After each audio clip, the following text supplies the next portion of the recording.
Bismillahirrohmanirrohim. Alhamdulillahi robbil alamin.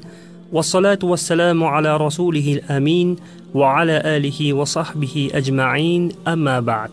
Rasululloh sallallohu alayhi va sallam o'zlariga doim istig'forni lozim tutardilar va bunda bardavom edilar. Istig'forni lozim tutgan kishiga Alloh taolo g'am tashvishini ketkazishligi, unga bir musibat yetsa, uni daf qilishligi, o'ylamagan tarafidan rizq kelishligi bular hadislarda vorid bo'lgan. Shaddod ibn Avs roziyallohu anhu rivoyat qilgan sayyidil istig'for haqida Rasululloh sallallohu alayhi va sallam kim kunning avvalida iymon va ixlos bilan o'qisa, agar shu kuni kechgacha vafot topsa, u jannat ahlidan bo'ladi dedilar.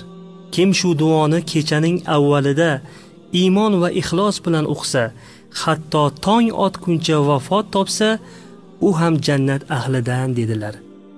Allohumma anta robbi la ilaha illa ant xalaqtani va ana abduka va ana ala ahdika va va'dika mastata'tu a'udhu bika min sharri ma sana'tu abu'u laka bi ni'matika alayya wa abu'u bi dhanbi faghfir li فإنه لا يغفر الذنوب إلا أنت.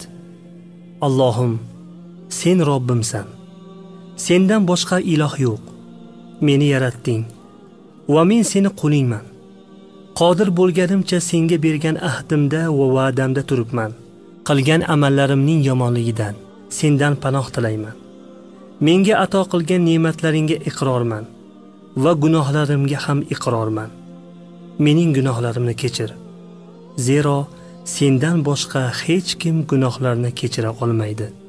Ulug' ma'nolarni o'z ichiga olgan bu duo Alloh subhanahu va taolo osmon va yerlarni yaratuvchisi ekanligini, ibodat qilishlikka haqli iloh ekanligini, banda u bergan ne'matlarga iqror bo'lishligi, qilgan gunohlariga iqror bo'lishligi mag'firat eshiklarini ochib beruvchi omillardir.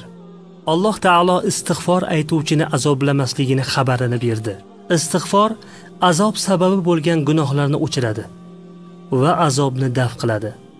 Siz ham istig'forni o'zingizga lozim tuting va bunda bardavom bo'ling. Yozib oling, duo ibodatdir.